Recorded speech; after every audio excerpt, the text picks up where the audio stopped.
Aleluia. Toda honra, toda glória seja dada ao Senhor. Cumprimento os irmãos com a paz do Senhor.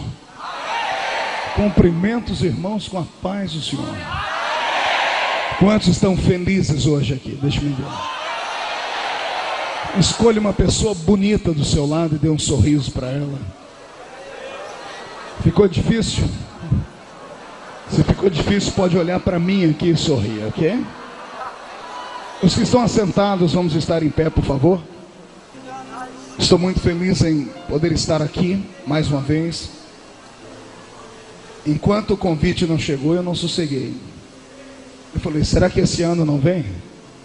Aí quando o pastor Samuel me ligou, eu fiquei muito feliz e honrado. Como ele disse, já virou algo religioso, né?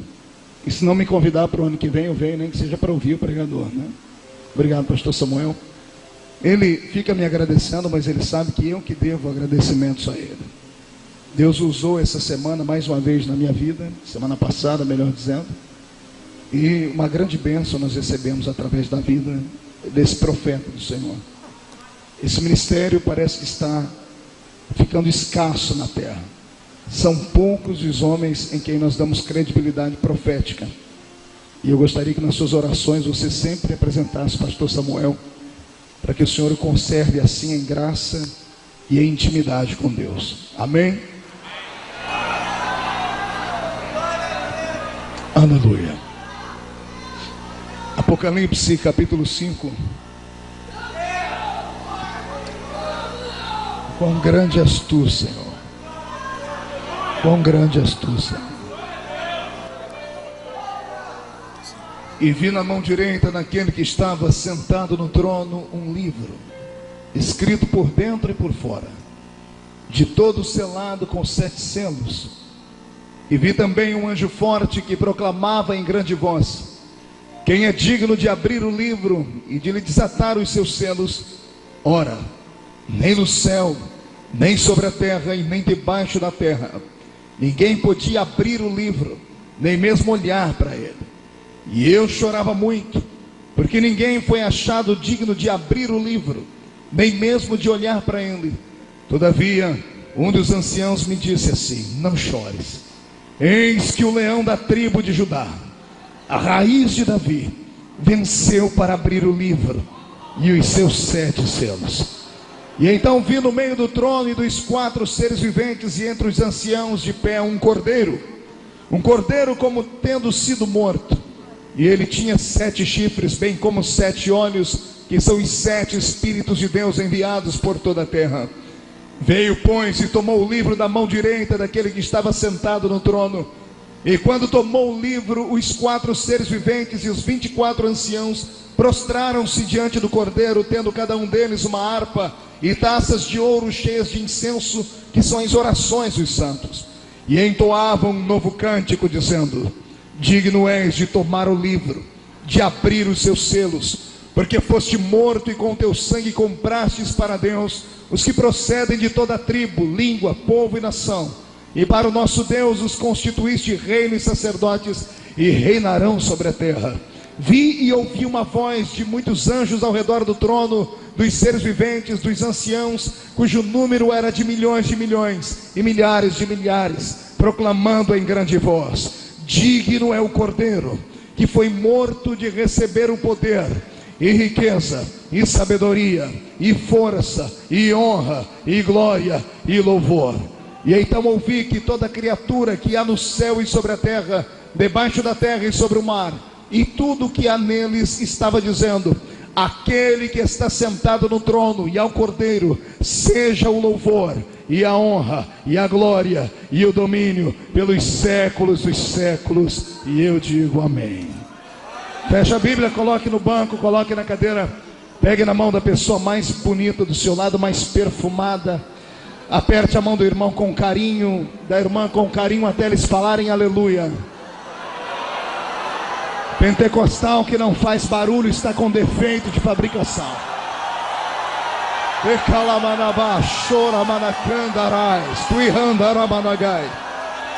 Ah, eterno, eu te glorifico uma vez mais.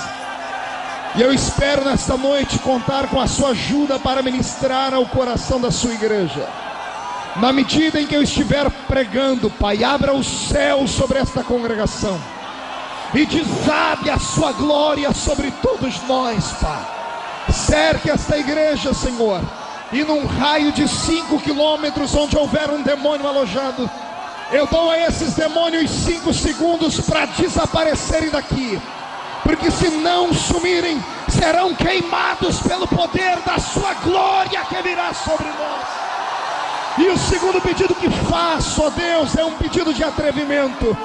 Se ainda tenho crédito no céu contigo como pregoeiro da sua palavra, abre a porta do céu sobre este lugar e envia do céu para a terra uma comitiva de anjos de fogo, que eles comecem a esparramar brasas de fogo entre nós, e onde houver um crente batizado com o Espírito Santo, renova ele agora, meu Senhor.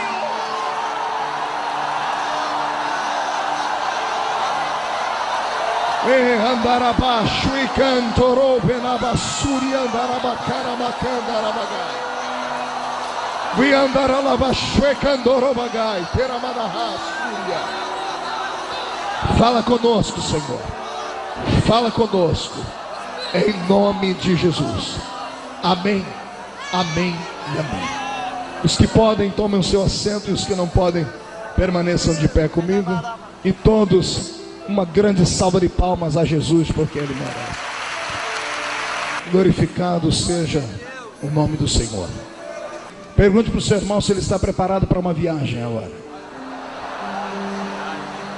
Preparados, senhores, pastores, companheiros, levitas? Preparados aí em cima, preparados, preparados, preparados, preparados, preparados. Vamos viajar. Eu vim perguntando ao Senhor o que pregar nessa vigília, visto que os crentes do Rio de Janeiro são abastecidos diariamente com muitas palavras reveladas, porque essa terra é uma terra próspera em pregadores, em profetas, em levitas. E o Senhor trouxe ao meu coração, à minha memória, o texto do livro da Revelação, no capítulo 5, onde nós lemos uma das passagens mais intrigantes e emocionantes da Bíblia, que fala de um homem que, tendo sido arrebatado, foi ao céu e viu o céu pelo lado de dentro e recebeu de Deus uma palavra de ordem. O Senhor disse a ele: tudo que você vê, por favor, escreve num livro. E tendo ele tido um encontro pessoal com este ser, com este ancião de dias, viu ele um livro fechado por dentro e por fora. Livro esse que deveria trazer alegria, livro esse que deveria trazer emoção, mas uma emoção carregada de graça e de agradecimento. Todavia, o céu é inundado pela primeira vez de uma tristeza sem tamanho. Tamanha é a tristeza que esse homem em espírito chora e derrama lágrimas lá em cima. E lá em cima não é lugar de tristeza. A minha Bíblia diz que quando atravessarmos os portões celestes, terá um lenço da eternidade para enxugar dos nossos olhos todas as nossas lágrimas. Mas esse homem entrou lá em cima e derramou lágrimas, e isso mexeu comigo, mexeu com o meu intelecto e me fez estudar um pouquinho. E as revelações que o Senhor me deu aqui são fortes e profundas. Quem não gosta de revelação, dá tempo de ir para casa. Eu acho que dá para assistir até o Corujão uma hora dessa. Se ficar comigo aqui, você não vai ver nenhum corujão, mas você vai ver a silhueta da pombinha do Espírito Santo voando sobre nós. Pois bem, para entendermos o livro do Apocalipse, é até difícil falar sobre isso, porque o livro do Apocalipse é um livro de revelação, e tudo que é revelação tem que ser interpretado. É um dos livros da Bíblia mais difíceis de ser estudado, porque a sua linguagem é metafórica, é uma linguagem alegórica. Nem tudo que está escrito aqui deve ser levado ao pé da letra. É um desses livros que deixa a gente meio que tonto de tanta revelação, de tanta coisa profunda. E é interessante que quando o crente é novo convertido, a primeira coisa que ele quer descobrir é acerca das profecias deste livro. E eu falo isso porque uma vez eu fui um novo crente, e eu me lembro que saindo da escola eu chamei um garoto da igreja que era filho de um presbítero, conhecia bem a Bíblia, e eu pedi para ele pregar para mim. Eu não sei se ele fez por maldade ou se ele fez por simplicidade, não tive até hoje coragem de perguntar a ele. Mas eu me lembro que ele entrou dentro da minha casa pegou a Bíblia e abriu em Apocalipse capítulo 13, 14 e em diante, e foi pregar para mim acerca da besta, a que subiu da terra e a que subiu do mar. E ao invés dele pregar e interpretar, não, ele começou a falar comigo literalmente o que estava escrito ali. Sabia que eu morria de medo de escuro, sabia que eu morria de medo de assombração. Também puderam, eu nasci na Vila Tatu, você queria o quê? Na época de quaresma a gente tinha medo de lobisomem, boitatá, curupira, coisas que vocês cariocas não conhecem, coisas da gente lá do meio da roça. E ele começou a falar para mim: vai vir sobre a terra uma besta de 7 cabeças e 10 chifres, com boca de leão, pata de leopardo, corpo de urso. E quando ela abrir a boca dela, vai devorar todos aqueles que são ímpios e não temerem a Deus. E ele foi embora e me deixou com essa imagem na mente. É claro que ele não pregou nada certo para mim, mas eu acho que valeu o efeito, porque eu nunca passei uma semana tão crente na vida.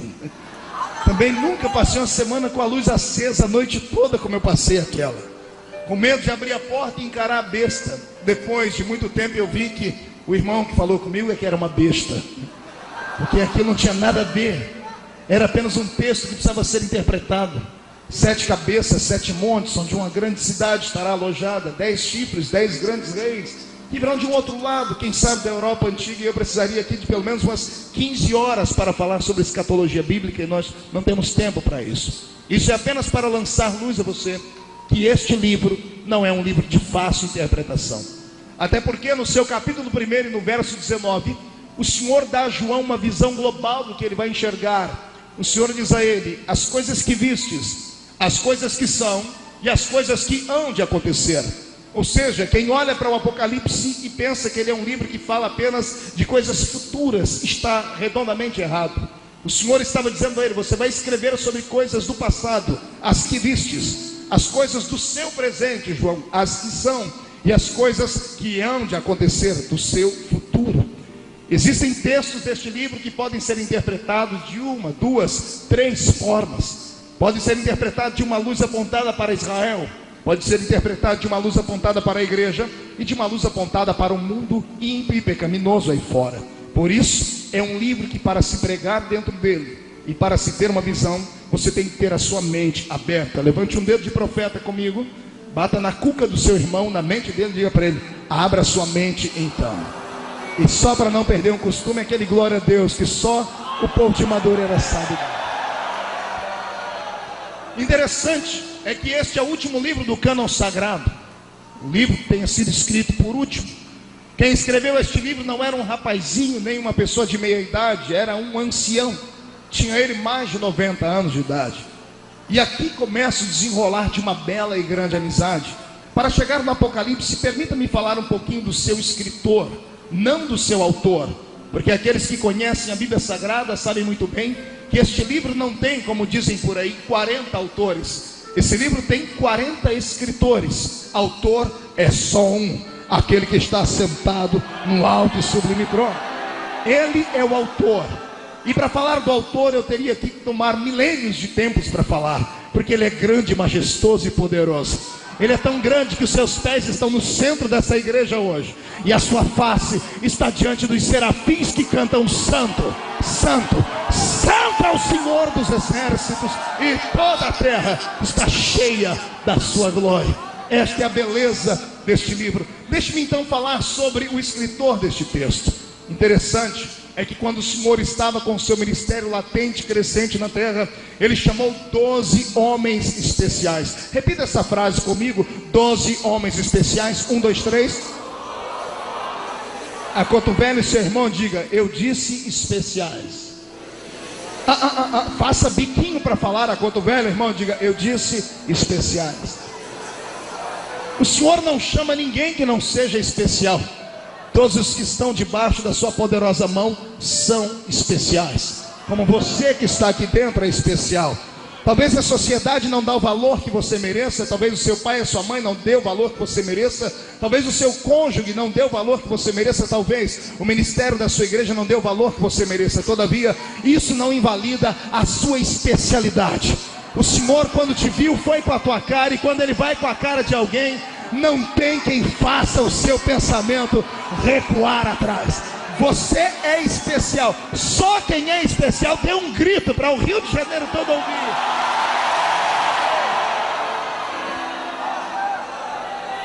Agora, no meio dos especiais, existem aqueles que são mais especiais. Pastor Marco, calma aí, porque aí o senhor vai pecar, porque a Bíblia diz que Deus não faz acepção de pessoas, somos todos iguais. De fato, somos especiais para Deus de maneira idêntica no questão da salvação. Ele é salvador de todos, mas é Senhor de apenas alguns. Para salvar Ele não faz acepção de cor, de credo, de raça. Porém, para usar, aí Ele tem os seus xodozinhos. Aí Ele tem aqueles que são diferentes. E eles são diferentes, embora sejam especiais, são diferentes. São diferentes não porque Ele os fez diferentes, mas porque eles conquistaram a atenção dEle de uma maneira diferente. É como um pai que tem vários filhos. Eu tenho 3 filhas. Cada uma delas tem o seu peso, cada uma delas tem a sua beleza, cada uma delas tem o seu poder de persuasão para comigo que sou pai. Mas a menorzinha de todas, eu insisto sempre em contar a sua história. É a que mais me chama a atenção. Não porque ela seja mais bonita do que as outras, até porque as 3 são lindas, são muito parecidas com o pai. É uma beleza assim, incomum. São lindas, Karen, Kathleen e Camille. Porém, Camille, a menorzinha, é diferente. Um dia desses eu cheguei em casa, cansado, joguei as malas para o chão, estressado, e lá vem a pequenina, correndo, chegou perto de mim, se joga no chão, botou o joelhinho e as suas mãozinhas no chão, olhou para mim, com aquele olho desse tamanho, de jabuticaba, e disse assim: papai, olha o que eu fiz para o senhor. Eu falei: o que, Camila? Ela disse assim: miau. Miau. Eu disse: que isso, Camila? Ela disse: papai, eu sou o seu gatinho.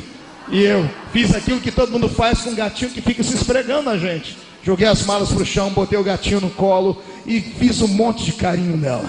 Ela é tão esperta que toda vez agora que eu fico bravo com ela, quando eu vou levantar a voz para ela, ela se joga no chão assim: miau, papai, miau. Porque ela é inteligente. Olhe para o seu irmão e diga: filho especial tem que ser inteligente, tem que chamar a atenção do seu pai. Está entendendo? É por isso que o papai do céu tem alguns que ele chama de amigo, que ele chama de queridos. Não é que Deus tem um carinho especial pela pessoa porque ela é melhor do que as outras. É que essa pessoa conquistou o coração dele de uma maneira carinhosa e diferente. É diferente, basta você olhar de um lado para o outro. Tem irmão na igreja que ele põe o pé dentro da igreja já orando em línguas. O cidadão não tem 2 dentes na boca para contar. Se tiver, é só 2 também, é o zagueiro e o atacante. Mas ele abre a boca orando em língua estranha. E o outro que é doutor, é mega empresário, chega na igreja e fica com a cara parecendo que foi batizado num pote de vinagre. Aí o outro recebe dom, revelação e glória, e o outro fica travado parecendo uma múmia. Aí o que fica travado parecendo uma múmia fica dizendo que aquele outro é maluco, é ignorante, é isso, é aquilo. Não é nada disso. É que aquele outro é esperto, é inteligente, conquistou a atenção do seu pai do céu.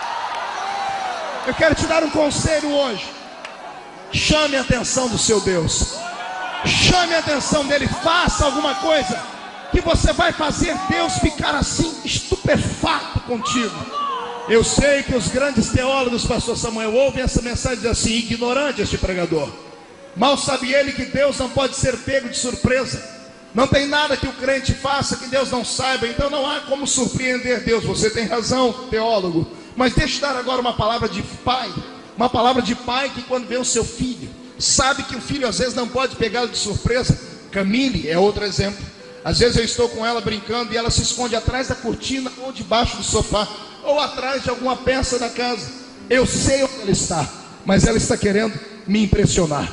Ela está querendo dizer que ela é sábia, inteligente e conseguiu se esconder. E eu, como um bom pai, não vou quebrar o coraçãozinho dela achando ela na hora. Qual pai aqui dentro nunca passou pelo filho atrás da cortina e disse assim: cadê meu filhinho? Onde ele se escondeu? Você sabe onde ele se escondeu, mas só para deixar ele bem alegre você diz: meu Deus, ele sumiu, e agora? E de repente lá sai a criaturinha pequenininha com o olhinho brilhando de trás da cortina, agarra você e diz assim: papai, te peguei, mamãe, te peguei. E o pai e a mãe fingem que tomou um susto: oh, você me tomou de surpresas. Papai do céu é assim.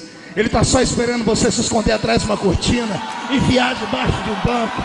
Ele quer que você surpreenda ele, mesmo sabendo que ele não pode ser pego de surpresa. Ele quer uma declaração de amor nesta madrugada. Eu te convido a desafiar o seu Deus com o seu coração. Quem crê nisso, jogue a mão para cima e dê um grito de glória.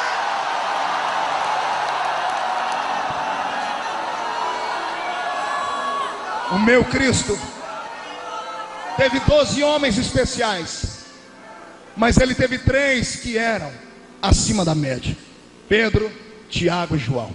Cada um deles tinha algo que chamava a atenção no seu Cristo. Cada um deles fez com que o coração do Senhor se voltasse para eles. Talvez Pedro tenha conquistado Jesus pelo seu temperamento, pela sua petulância. Pense no homem desequilibrado. Pense no homem que deixou Jesus em saia justa várias vezes. Pense no homem que da metade do que falava você tinha que jogar fora, que ele só colocava o grupo em risco. Pense num homem que era espavitado. Era Pedro, parecido com você e comigo, completamente anormal e desequilibrado. É Jesus de joelho querendo lavar o pé de todo mundo, e Pedro, não sei se porque tinha chulé, porque tinha frieira, unha encravada, eu não sei, Pedro escondeu os pezinhos para trás e disse assim: o meu pé o senhor não lava. Jesus olha para ele e diz: Pedro, se eu não lavar o seu pé, Pedro, você não tem parte comigo. Aí Pedro, ele era 8 ou era 80? Ele logo estende os braços, as pernas e o pé e diz: Senhor, então não lava só os pés, lava o meu corpo inteiro, Senhor. Me dá um banho, Senhor, me dá um banho por inteiro, Senhor. Por essas e outras atitudes ele conquistou o coração do Senhor. Lembre da cena, o Senhor no meio do mar, 12 discípulos atracados no mastro de um barco, amedrontados, gritando: tem um fantasma no meio das águas. E o fantasma grita lá do meio: não sou um fantasma, sou eu. E todo mundo gritando: é um fantasma sim. E só a vozinha de Pedro no meio de todo mundo grita em direção à figura fantasmagórica que estava no meio do mar, porque a tempestade desgraçava a silhueta daquele ser que vinha andando, e por isso não dava para se imaginar o que era. Mais a vendaval soprando, mais o mar agitado, e Pedro grita lá para o meio do mar: se é o Senhor, me manda ir aí. E lá do meio do mar vem a doce voz dizendo: vem Pedro, salta nas águas, vem. E eu imagino todo mundo gritando: Pedro, não vai, você é maluco, a gente não sabe se é ele. Pedro, pode ser Iemanjá, Pedro. Pedro, pode ser Dagon. Pedro, pode ser uma sereia, Pedro. E Pedro não está nem aí para aquilo que eles estão dizendo. E outra, não era nem um pouco equilibrado. Se fosse equilibrado, ia jogar uma escada para fora do barco, ia descer devagarinho, ia colocar o pé nas águas para ver se elas estavam duras para poder andar. Pedro, se eu conheço bem ele foi logo um salto em cima das águas. Se fosse um monstro, ele teria afundado, mas era o Senhor que estava ali. Quando ele bateu os pés nas águas, as águas firmaram. Ele gangorra para um lado, gangorra para o outro, olha para trás de gente. Não precisa ter medo, é ele. Só ele tem poder sobre as águas do mar. Aí eu sei que os críticos de plantão vão dizer: pastor, mas ele afundou. Pastor, eu sei que ele afundou, mas a culpa não foi dele, a culpa foi do vento.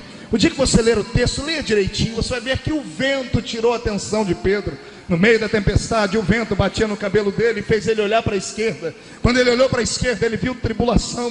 Quando ele olhou para a direita, ele viu uma infinidade de problemas que poderiam matá-lo. E isso fez a sua fé esmorecer por um tempo. Ele afundou, mas o Senhor não deixou ele morrer. Pedro está dentro do barco agora. Tem 11 discípulos se desculpando, dizendo: Senhor, eu não pulei nas águas porque eu não queria te envergonhar, não queria te testar. O Senhor não precisa provar mais nada. Eu só gritei fantasma porque todo mundo gritou, senão eles iam me chamar de uma pessoa diferente. Todo mundo dando uma palavra de desculpa, e no final todo mundo dizendo: Senhor, nós não queríamos te envergonhar. Já pensou?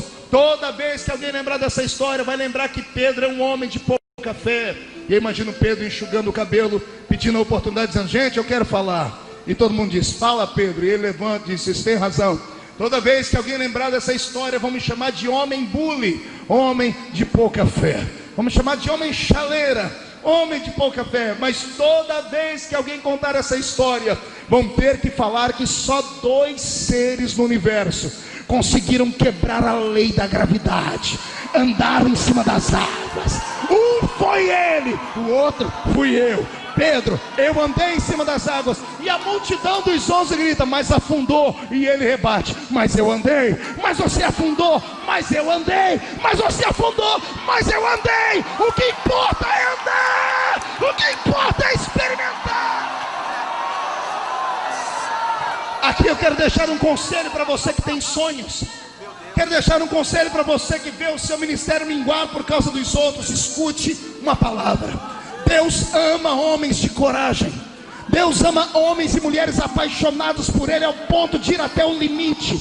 É melhor ir, bater a cara no muro, cair e voltar e se arrepender de ter ido e caído, do que passar a vida inteira arrependido de não ter tentado.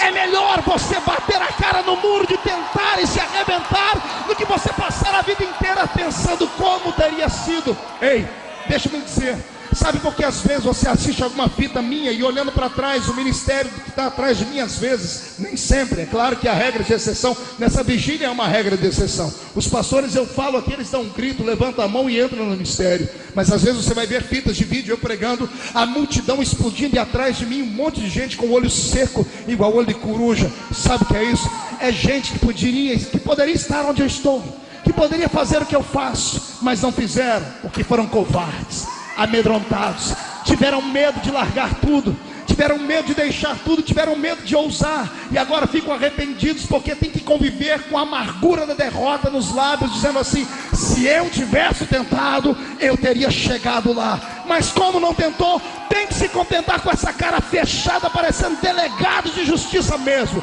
E eu estou dando de ombros assim, sabe por quê? Porque eu tive coragem. E eu te desafio a ter coragem. Lute pelos seus sonhos, lute pelos seus sonhos, lute pelos seus projetos. Acredite na sua chamada, acredite no seu ministério. Deixa o Senhor te usar.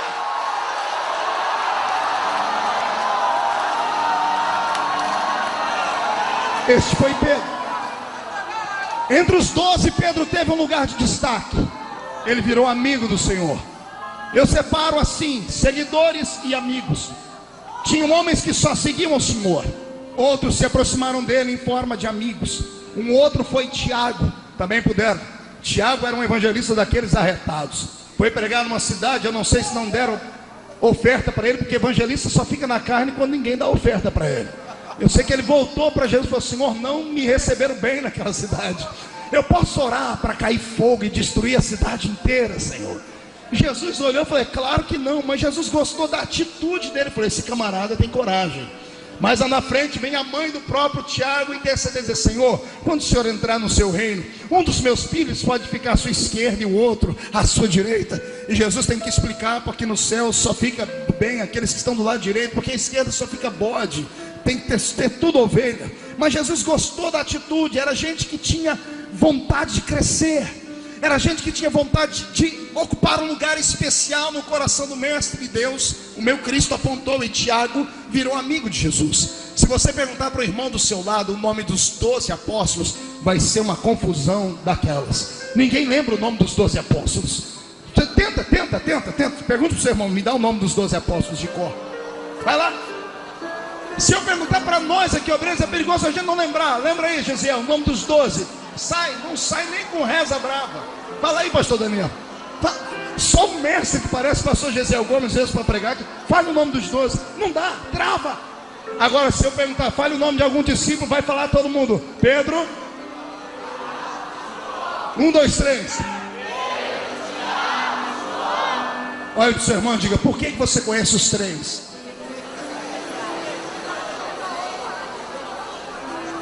Por quê? Os outros eram especiais, tiveram a mesma chance, andaram com o mesmo Cristo, tiveram a mesma oportunidade, mas a gente não os conhece direito. Agora esses 3, a gente sabe que eles eram especiais, porque toda vez que Jesus fazia alguma coisa diferente, eram os 3 que ele chamava. Quando o Senhor foi se transfigurar no Monte Tabor, quando Moisés e Elias vieram recepcioná-lo, o Senhor levou só 3. Quem era? As últimas 18 horas de Jesus, que foram horas complicadas de perturbação, onde ele foi julgado, pré-julgado e outras coisas mais, ele levou 11 discípulos para orar com ele no monte. Porém, 3 se aproximaram dele até a entrada do jardim do Getsêmani. Só 3. Quem eram eles? E ele revelou para os 3 algo que não revelou para os outros. O que ele revelou? Ele disse para eles: a minha alma está angustiada até a morte.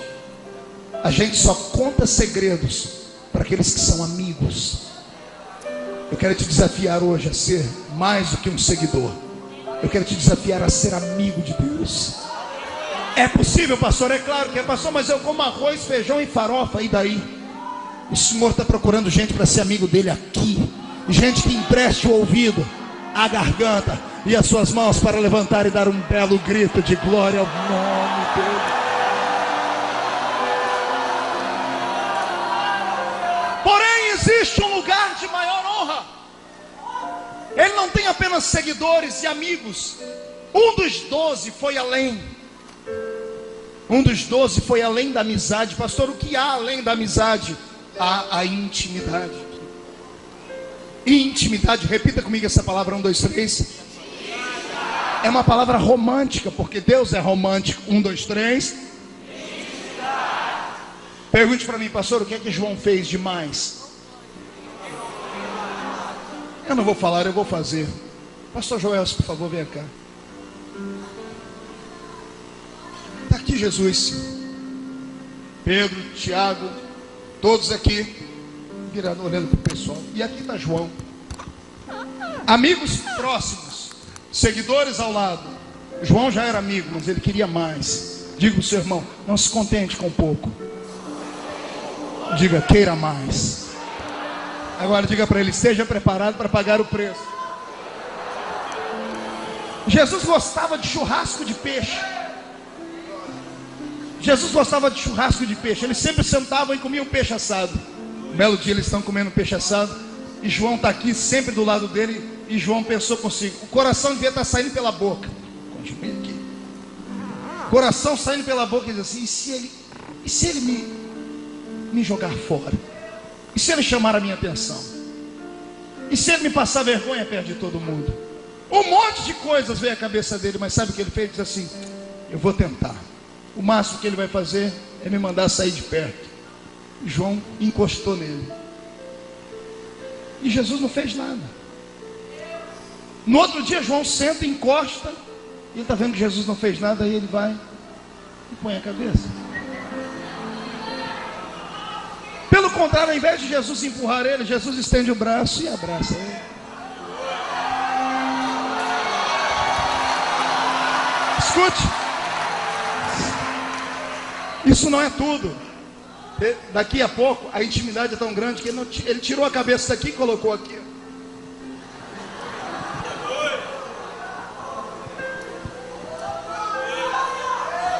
Parece simples isso, não é?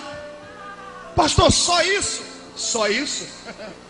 Imagine você sair daqui a pouco, parar perto de uma lanchonete dessa e encontrar 2 moços da sua igreja. Você conhece, de terno e gravata, e um com a cabeça no peito do outro, e o outro passando a mão nos cabelos dele. Parece simples o texto. Imagine 2 garotas saindo de mão dada, uma dando um beijinho na outra, encostando a cabecinha no ombro.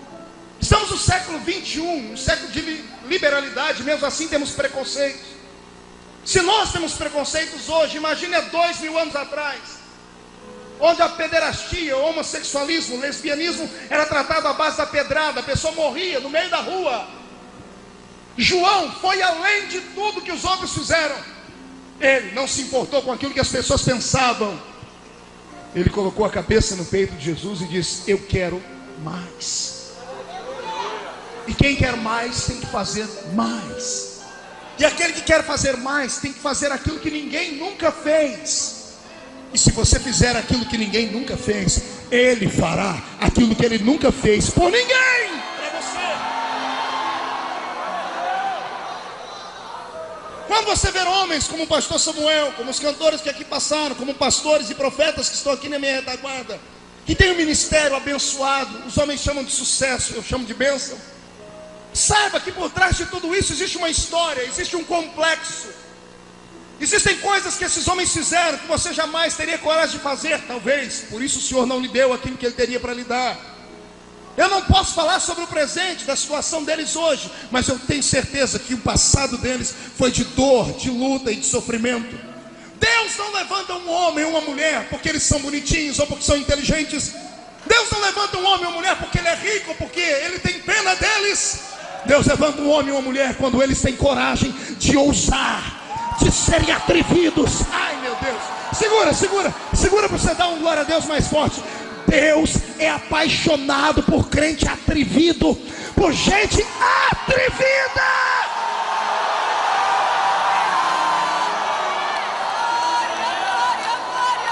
Levante a mão direita para cima. Vamos ver se você é atrevido.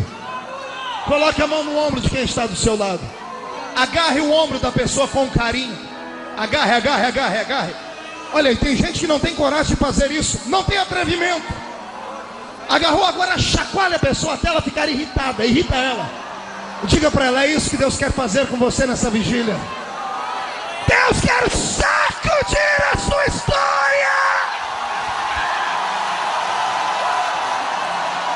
Deixa Deus te tocar.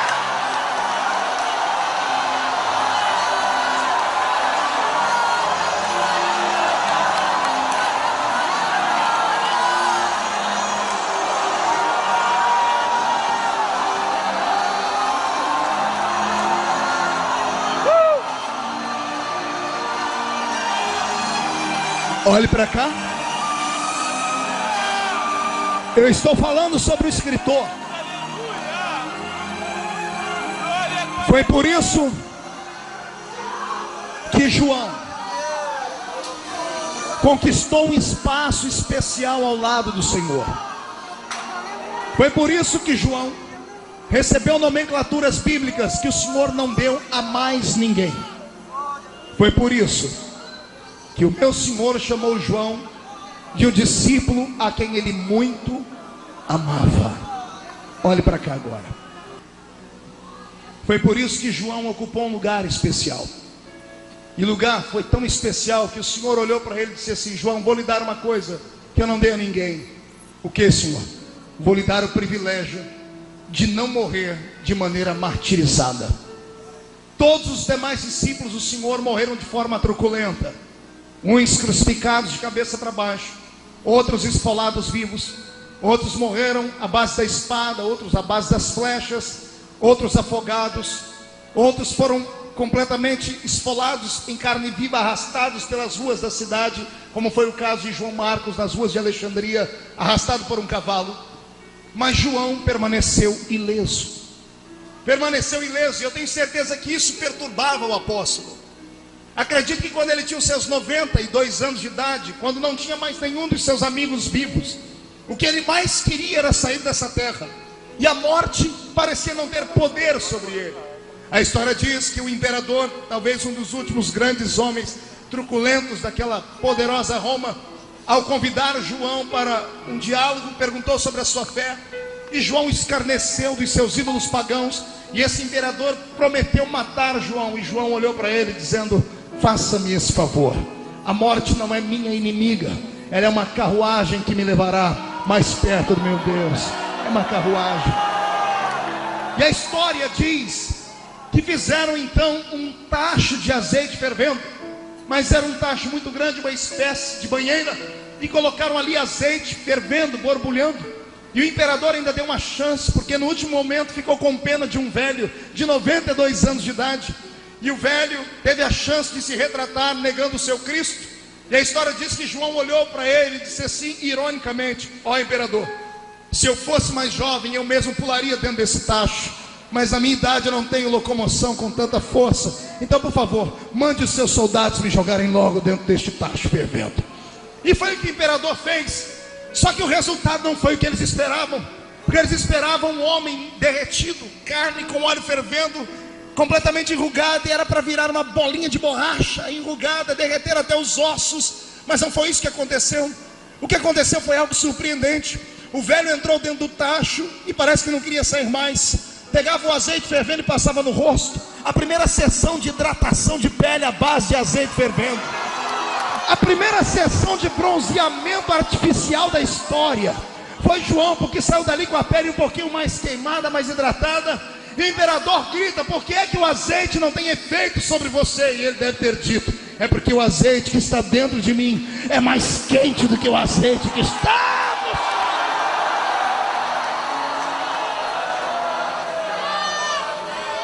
Como a morte não tinha força e nem vontade de levá-lo, jogaram ele na ilha de Patmos. Diga para o seu irmão: na ilha de Patmos.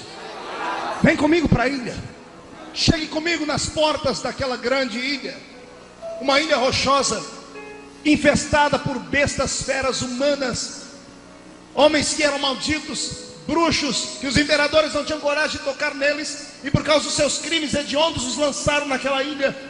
À esquerda e à direita apenas uma grande praia, à sua retaguarda um mar e você sem barco. Como na frente uma ilha rochosa e truculenta, à esquerda e à direita caminhos para se encontrarem com bestas feras, e atrás de você um mar. João não tinha para onde ir, e ele então está nos ensinando que quando não houver nenhum lugar para você ir aqui na sua frente, caia de joelhos, porque quando o crente bate os joelhos no chão, uma janela se abre no céu, e é ele quem diz: e então eu ouvi uma voz por detrás de mim, e virei para ver quem era. E de repente a surpresa, pastor, surpresa porque ele não era amigo de Jesus, sim, mas a surpresa foi grande, porque a última vez que João viu foi lá em Atos capítulo 1, e em Atos capítulo 1 ele viu um Cristo diferente daquele que ele está vendo agora. Ele viu um Cristo cujos cabelos ainda eram os cabelos da cor daquele Cristo que ele viu crucificado. Ele viu um Cristo usando roupas fabricadas na terra. Ele viu um Cristo com os olhos da cor dos olhos que ele era acostumado a ver aqui na terra. Por isso que aqueles irmãos que estavam ali vendo Jesus se acender e uma nuvem ocultar, não saíram correndo, porque eles viram que aquele era o Jesus ressurreto. Pastor, por que os homens no caminho de Emaús não conheceram Jesus? Porque eles viram um Jesus trucidado, eles viram um Jesus cadavérico, eles viram um Jesus ensanguentado, destruído, com mais de 460 cortes no seu corpo. E agora eles veem um Cristo num corpo ressurreto. Eles veem ele com saúde. Na cruz não havia beleza nenhuma para que o desejassem. Agora ele estava ali com seu corpo ressurreto. A última vez que João viu ele subir. E quando a nuvem ocultou, João não queria parar mais de olhar. Foi preciso 2 anjos aparecerem e falarem: ei, do jeito que ele foi, um dia ele vai voltar aqui também. E agora, 60 anos depois, olha o reencontro. Ele ouve uma voz, e quando ele vira para ver, não era mais aquele homem de cabelos castanhos. Seus cabelos agora eram brancos como a lã branca. Seus olhos não eram castanhos, eram como chamas de fogo. O seu corpo não está vestindo linho usado ou criado por mulheres que ali estavam, mas era um linho fabricado lá nas tecelagens celestes que existem lá no céu. Havia um cinturão de ouro que traçava o seu peito, e os seus pés reluziam como latão que saíra da fornalha, e da sua boca uma espada aguda de 2 fios dizia assim: João, sobe para cá, meu amigo, sobe para cá.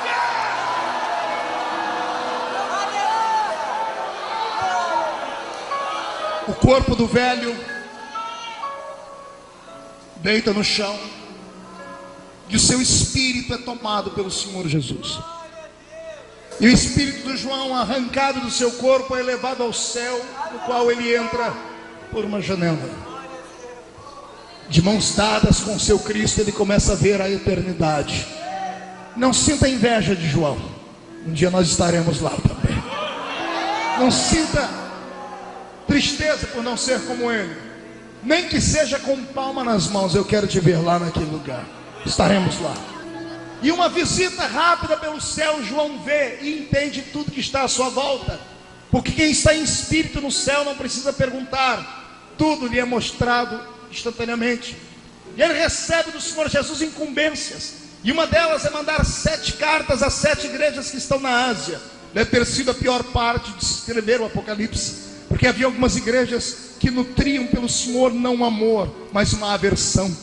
Havia algumas igrejas que o Senhor disse a elas assim: olha, eu estou na sua porta batendo, querendo entrar, e vocês não me deixam aí entrar. Quantas vezes não preguei Apocalipse 3:20 para o pecador, dizendo ao pecador: Jesus está no seu coração batendo, e você não deixa ele entrar. Mas se abrir, ele vai entrar e cear contigo. Todavia, o Senhor não está falando com pecadores, ele estava na porta de uma igreja dele.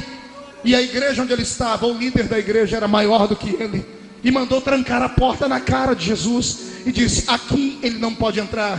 Mas o mestre, com a sua humildade, vive insistindo e batendo na porta dessas igrejas, dizendo assim: se abrirem a porta e voltarem pelo caminho correto, eu entrarei e voltarei a dar a minha palavra, e a ceia será entregue ao meu povo mais uma vez.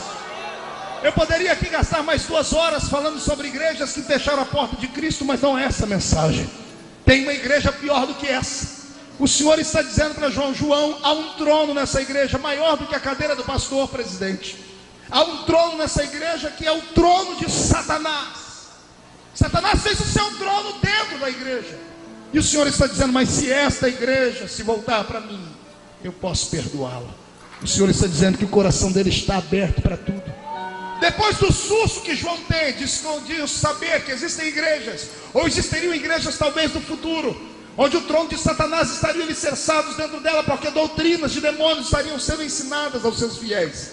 Depois de João ter enxergado que Cristo pode ser posto fora da igreja, o susto passa, e o Senhor diz a ele: agora eu vou lhe mostrar a eternidade.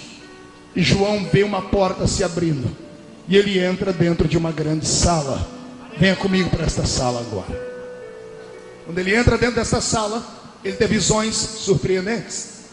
Ele vê 4 animais, seres viventes, coisas que nós não temos aqui linguagem humana para tentar especificar. Ele vê ali dentro 24 anciãos. Mal sabia ele que 12 daqueles anciãos, um representava, porque a metade daqueles anciãos falavam sobre os 12 apóstolos que fundaram e alicerçaram a igreja de Cristo, e a outra parte dos 12 anciãos representavam cada uma das tribos de Israel. Ele viu ali os 7 Espíritos de Deus que o representam por toda a terra. Não que Deus tenha 7 Espíritos que saíam para cá, outro para lá, mas sim a plenitude do seu Espírito que possuiria toda a terra. Quando João tem toda essa visão cabalística, quando ele tem toda essa visão metafísica, quando ele tem toda essa visão mística do céu, ele fica embasbacado como eu ficaria. Porém a situação muda, e ele olha para frente e vê um trono, e sentado no trono está um grande ser, e este ser segura na sua mão direita um grande livro. E quando João olha o livro, ninguém precisa dizer a ele que livro era, porque em espírito ele enxerga o que significava aquele livro. E antes que ele dê um grito de glória a Deus, antes que ele dê um grito de aleluias, uma voz ecoa dentro daquela sala, um grande anjo dizendo: ninguém na terra, nem debaixo dela, nem em cima nos céus, foi encontrado digno de olhar para o livro, de desatar os seus selos e de ler o que estava escrito dentro dele.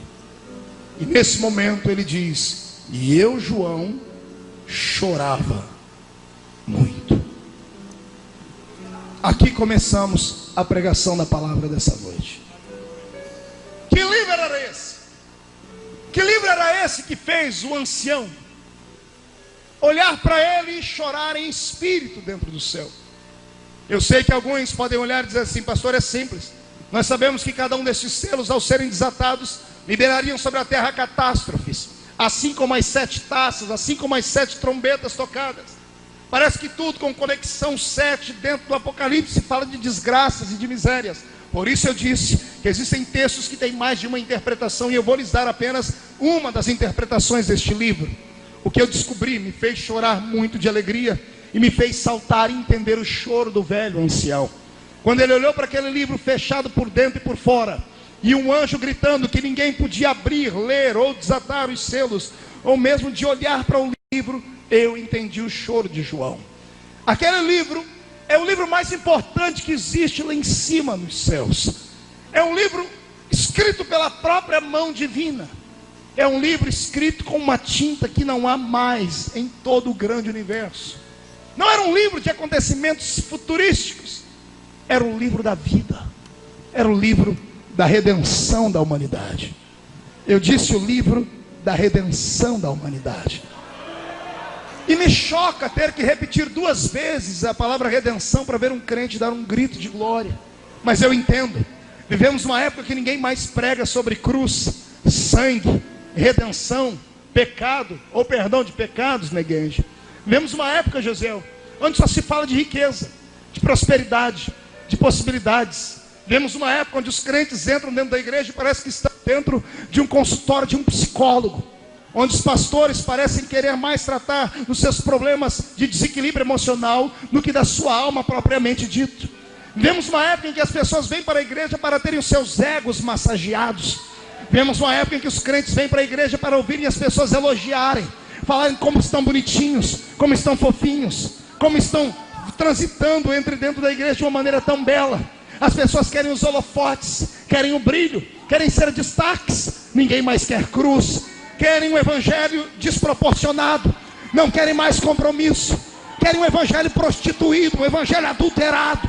Não querem mais falar sobre peso, não querem mais falar de renúncia, não querem mais falar de dor, não querem mais saber que Satanás está aí para atormentar, não querem mais que os seus pecados sejam expostos, não querem mais que ninguém fale o que eles têm que fazer ou o que eles devem fazer. Cada um é dono do seu próprio nariz. Por isso a palavra redenção parece que não tem mais poder. Mas esta madrugada, na vigília de Madureira, eu quero resgatar a essência desta palavra, e quero falar que sem a redenção nós não somos nada. Escute, sem Deus eu não sou nada, e sem a redenção eu não sou ninguém. Sem Deus você não é nada, e sem a redenção você não é ninguém.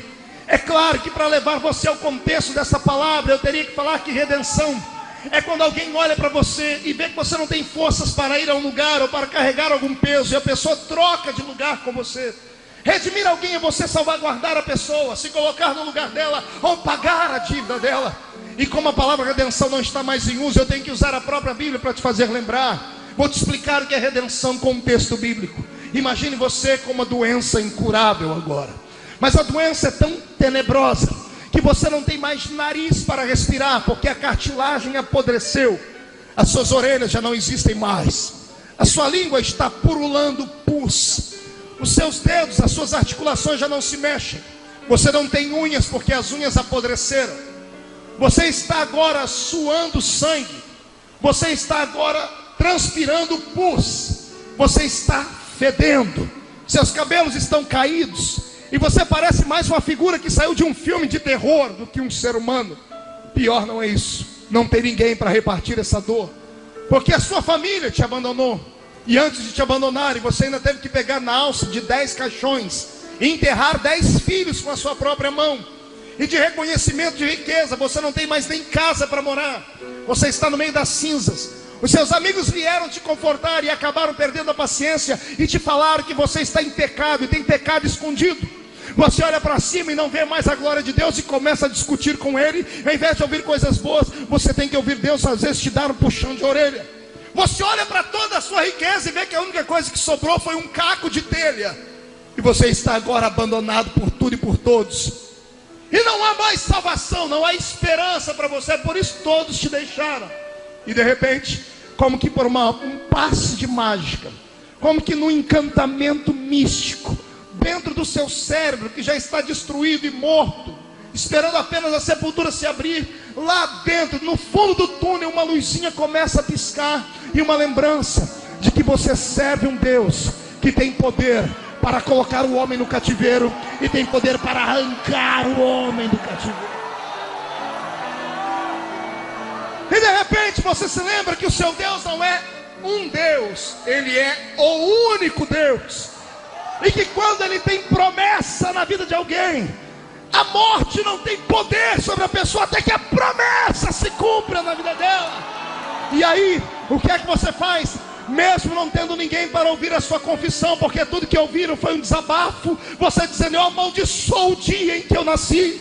Mesmo não tendo ninguém para ouvir a sua prédica, você agarra aquele caco de telha e espanta os seus únicos amigos ali, que são as moscas que estão voando em cima da sua podridão, e levanta aquele caco de telha como um troféu e grita bem alto para alguém que está acima das estrelas ouvir assim: eu sei que o meu Redentor vive.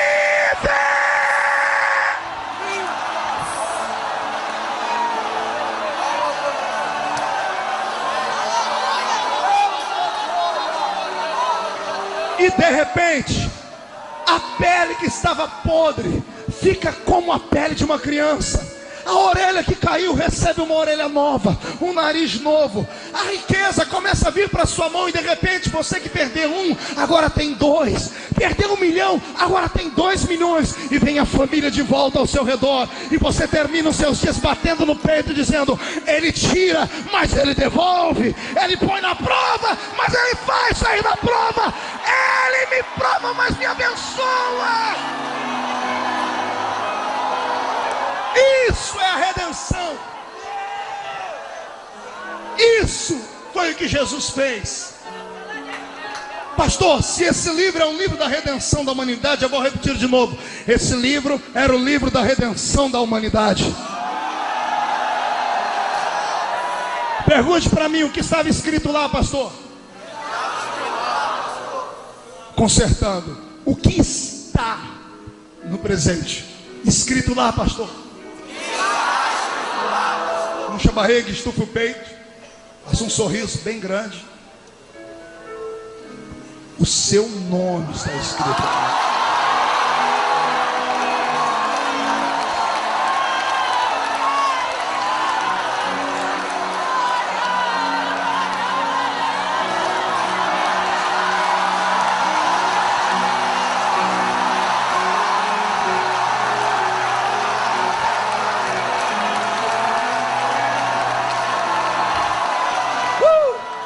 Pastor Marco, não entendi uma coisa, pastor. Pergunte. Se era o nome de João que estava escrito lá, por que ele chorava? Vou explicar. João chorava porque alguém gritou dentro da sala. Ninguém na terra, nem debaixo dela, nem em cima podia olhar para o livro. Não podia abrir o livro. E não podia ler o que estava escrito lá. E João disse, e eu chorava muito. Porque como aquele livro era o livro da vida, ele é um testamento fechado, selado. Todo testamento só tem validade quando alguém morre. Só pode ser aberto por um advogado quando aquele que escreveu o testamento morre. Porque lá dentro tem riquezas, heranças.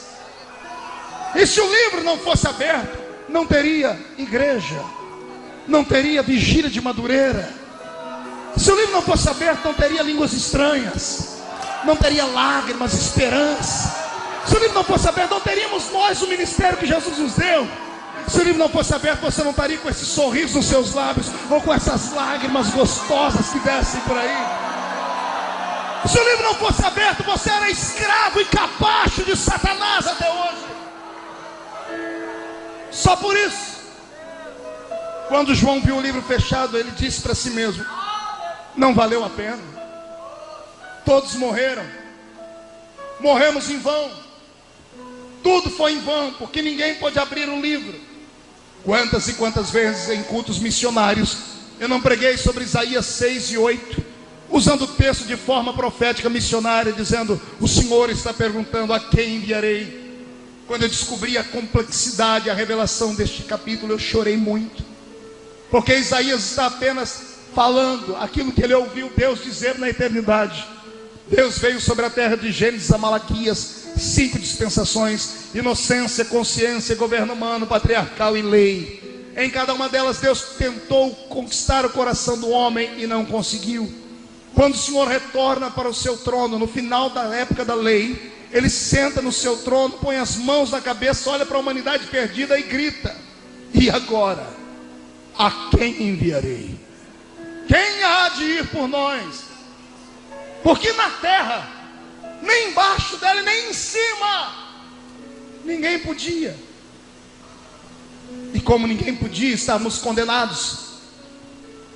E quando lá no céu, aquele que estava à direita do Pai viu a gente ser condenado, ele se levantou, colocou a mão no ombro do Pai, deve ter pedido, calma, Pai, eis-me aqui.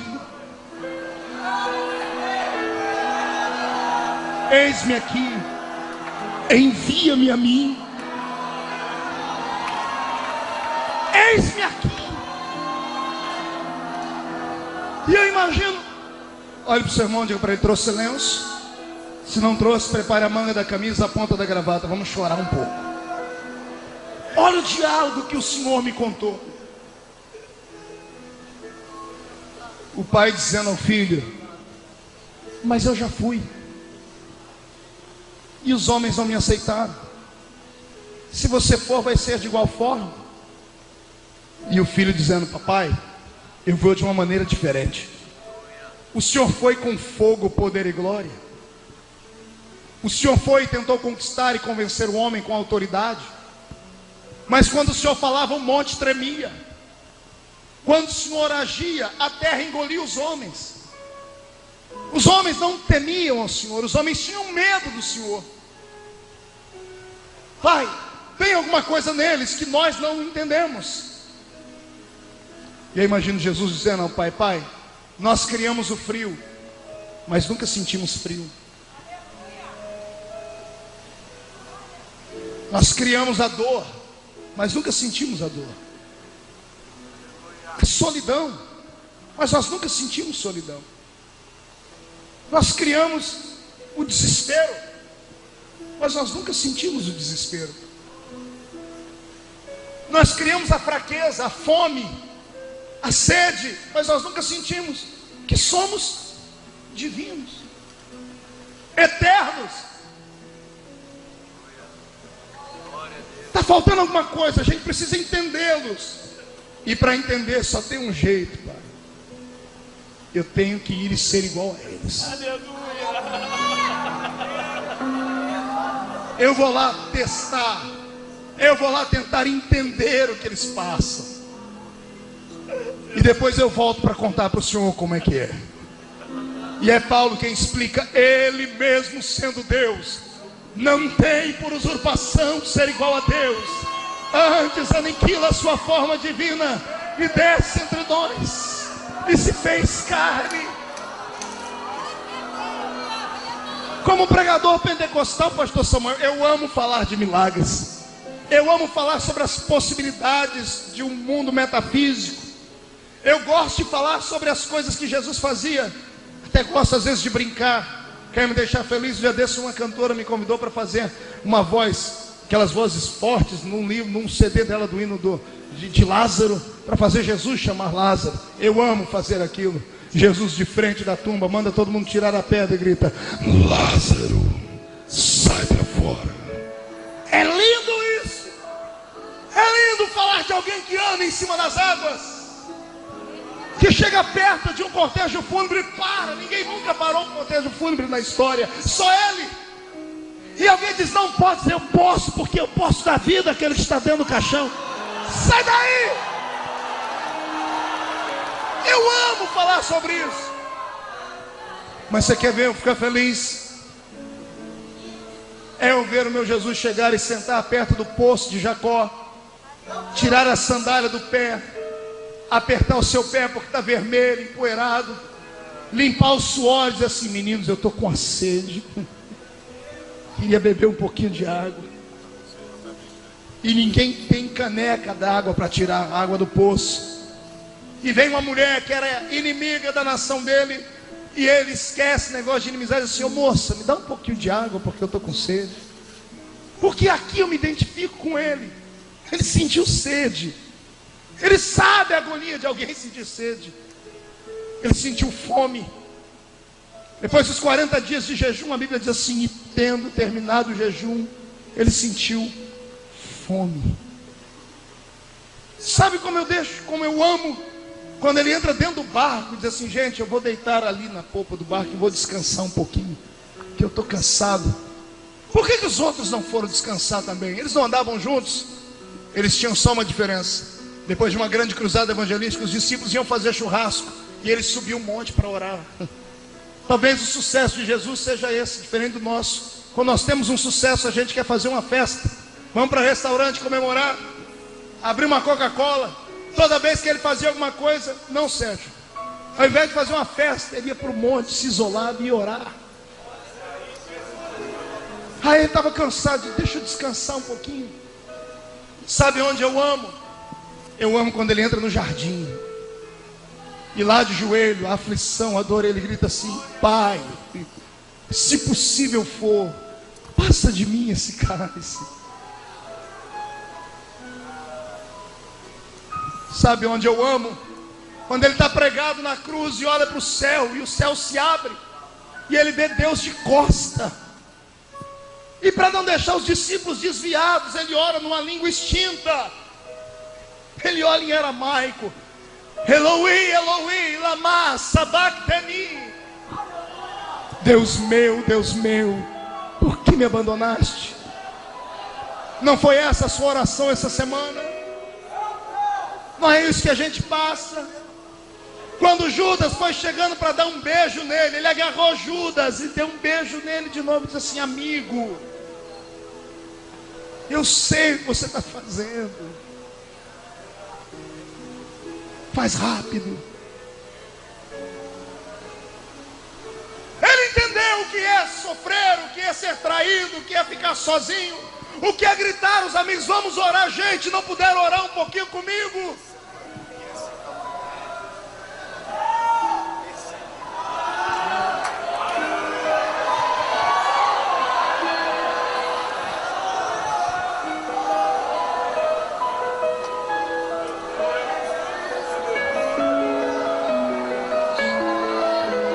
É na hora da dor que a gente se aproxima mais de Deus, sabia? É na hora da solidão, é na hora do jardim, é do vale, que você se iguala a Ele, ou Ele se iguala a você. É por isso que Ele não suportava ninguém chorando. Ele entrava no meio da história e trazia alegria. É por isso que toda vez que você chora, alguém lá em cima intercede por você com gemidos inexprimíveis.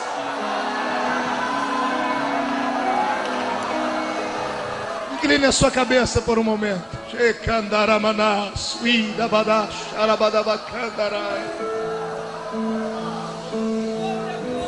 Ah, Deus, 2006 não foi um ano muito fácil. Tem alguns que vieram nesta última vigília em busca, Pai, do milagre, porque as suas últimas forças estão indo embora. Tem alguns em casa ouvindo pelo rádio que não puderam nem se levantar de tanta dor e angústia. Alguns vão querer riscar esse ano da sua agenda. Tem gente aqui dentro que não deu glória a Deus ainda, não é porque não quer, Pai. Só eles sabem o vale. Só eles sabem o peso da cruz, da humilhação, da calúnia, da perseguição. Mas eu fico feliz porque eu sei que o Senhor sabe quanto isso dói. E talvez seja por isso, Pai, que a Bíblia diz que o choro dura uma noite, mas a alegria vem pela manhã.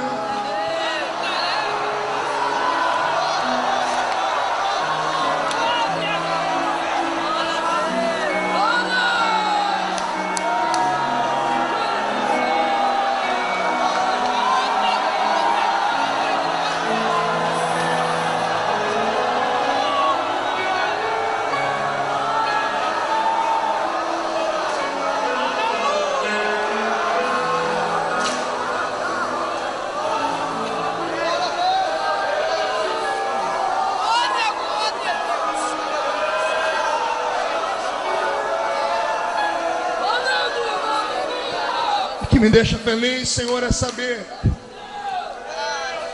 que mesmo com tantos defeitos e fraquezas, o Senhor ainda deixou o nosso nome escrito lá, Pai.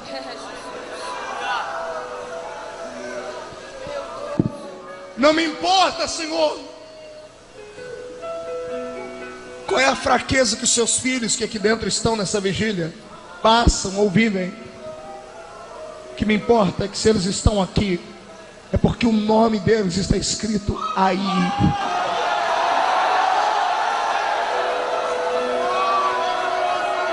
Te convido a erguer a sua cabeça e a dar um grito de glória a Deus, porque você é um campeão da natureza.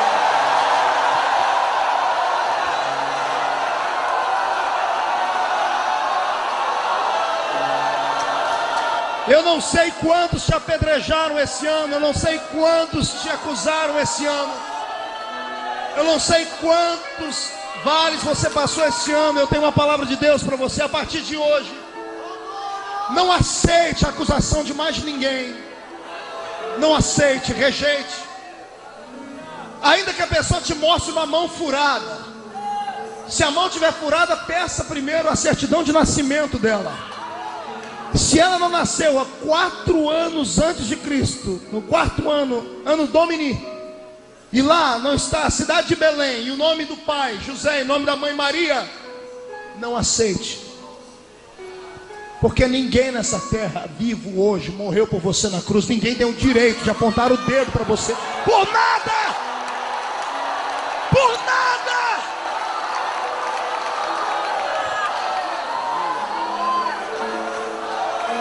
Aleluia, Deus.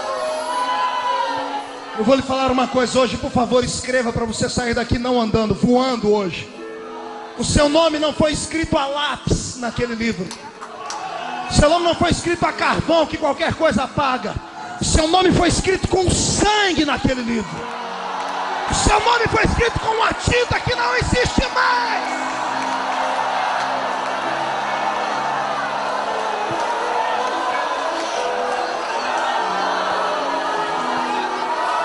Apagam o nome da pessoa com tanta facilidade. Não tem uma matéria que apague o sangue. Para apagar o seu nome, a folha inteira vai ficar rebocada, rabiscada, suja. É por isso que a misericórdia do Senhor é grande. É por isso que eu venho te dizer hoje que não me importa se esse ano você caminhou o ano inteiro caído no chão. A palavra profética é que o ano que vem é 2007. E o número 7 é o número da perfeição em todas as áreas. Escute aí. A minha Bíblia diz que o justo cai 1, 2, 3, 4, 5, 6, 7. Mas na 7ª vez o Senhor o põe de pé. Ano que vem é o ano do Senhor te colocar de pé.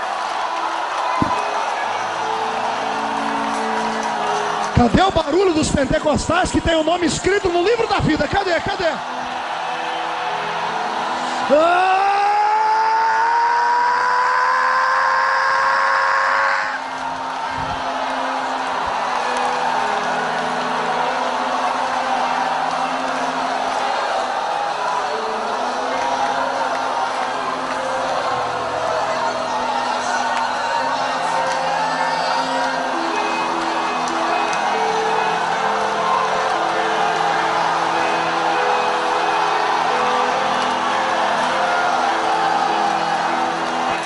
Satanás, esse é o grito dos nomes que estão escritos naquele livro. Nenhuma condenação há.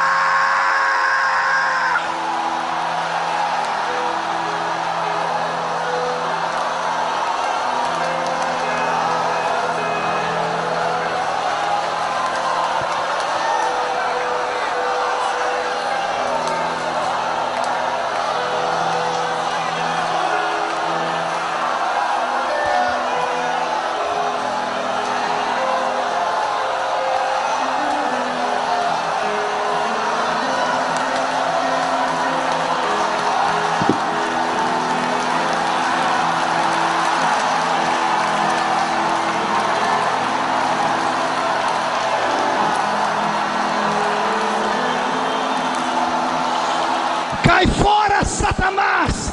Não tem mais para demônio, não tem demônio que te oprima, não tem Satanás, pombagira, canta, não tem demônio que te oprima.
Em nome de Jesus.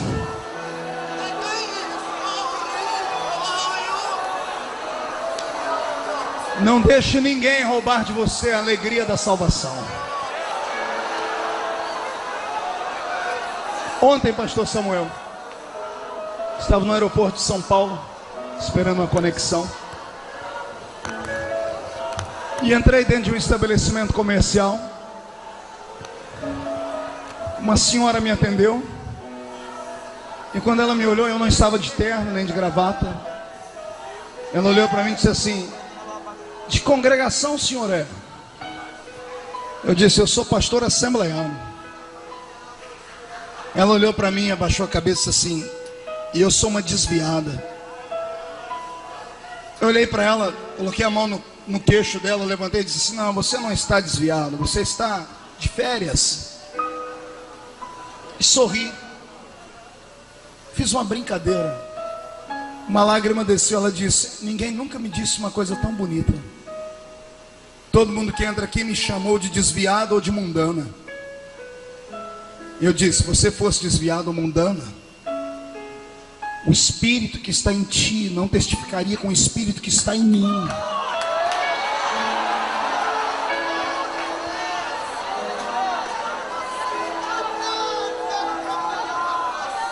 Ela disse: eu não aguento mais, pastor. Eu entro na igreja, as pessoas me acusam por tudo.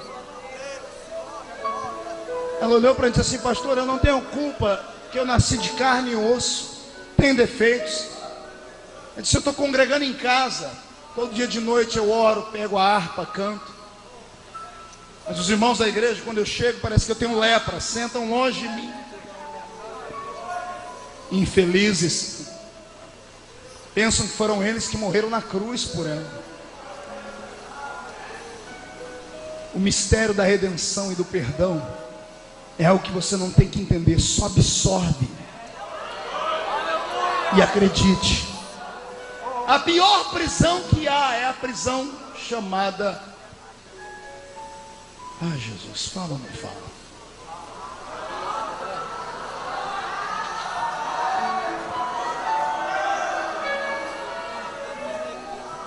A prisão imposta pela religião, a prisão da alma. Quando cativamos aqueles que deveríamos libertar, quando oprimimos aqueles que deveriam estar livres, quando vamos pregar o evangelho para o pecador lá fora, nós temos uma paciência e um amor tão grande: venha do jeito que você está. Aí conquistar aqui dentro, servindo a Deus, diz: você não presta, não vale nada, é um mundano, é um miserável. Para o pecador a gente diz: Jesus vai te perdoar. Para o crente dentro da igreja, que não tem a força que você tem, um pé está lá fora, outro está aqui dentro, você diz: Jesus vai te matar.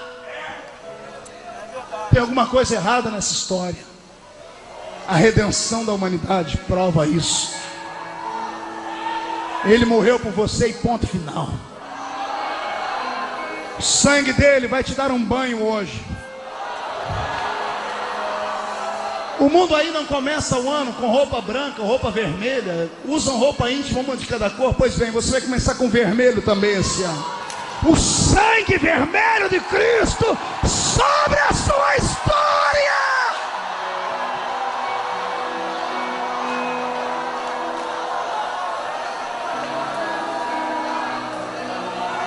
E eu vi uma voz que dizia: ninguém na terra, nem de baixo, nem em cima, podia olhar o livro,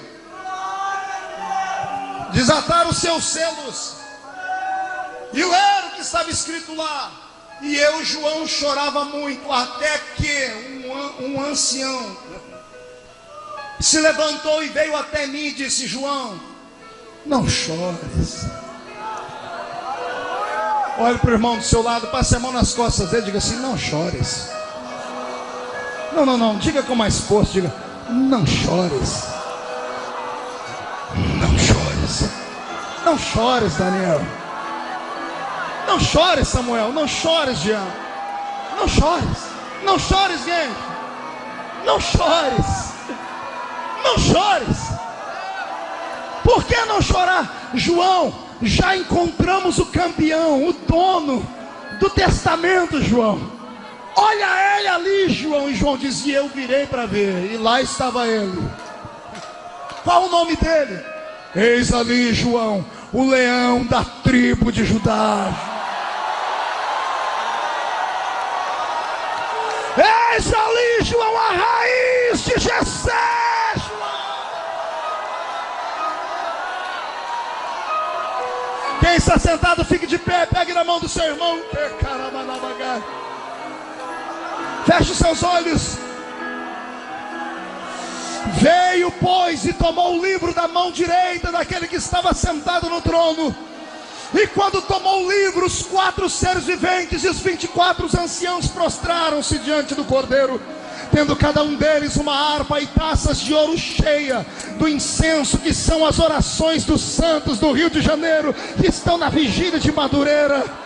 E entoavam um novo cântico, dizendo: digno és de tomar o livro e de abrir os seus selos, porque foste morto, e com teu sangue compraste para Deus os que procedem de toda a tribo, língua, povo e nação, e para o nosso Deus os constituíste reino e sacerdote, e reinarão sobre a terra.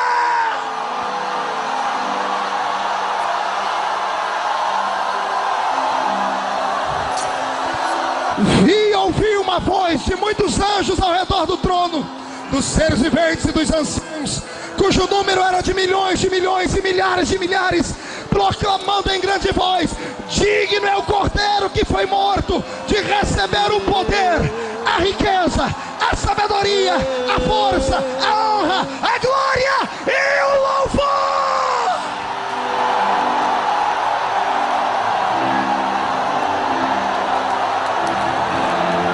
Levante as duas mãos para o céu, chacoalhe elas. Faça uma tomada disso, cinegrafista. Chacoalhe suas mãos. Dê meia volta, escolhe alguém, fique cara a cara com ele ou com ela. Chacoalhe a mão sobre o seu irmão. Mão direita para cima. Chacoalhe sua mão. Grite comigo: em nome de Jesus. Em nome de Jesus. Todos os demônios que atormentaram a minha salvação, a minha família, a minha igreja, a minha vida em 2006, eu ordeno para a palma da minha mão agora. Feche a sua mão, feche. Levante lá em cima. Eu vou contar até 3. No 3 você vai jogar no chão e pisar em cima. 1. Você nunca mais será o mesmo, porque o seu nome está escrito lá. 1,5. Sua família está protegida. E ponto final. 2. O seu ministério vai crescer. 2,5. 2007 será o melhor ano da sua história. 3, jogue no chão, pise em cima. Ressuscito, eu quero de volta o que é meu. Sara-me, e põe teu azeite em minha dor. Ressuscito e leva-me às águas tranquilas. Lava-me e refrigera minha alma.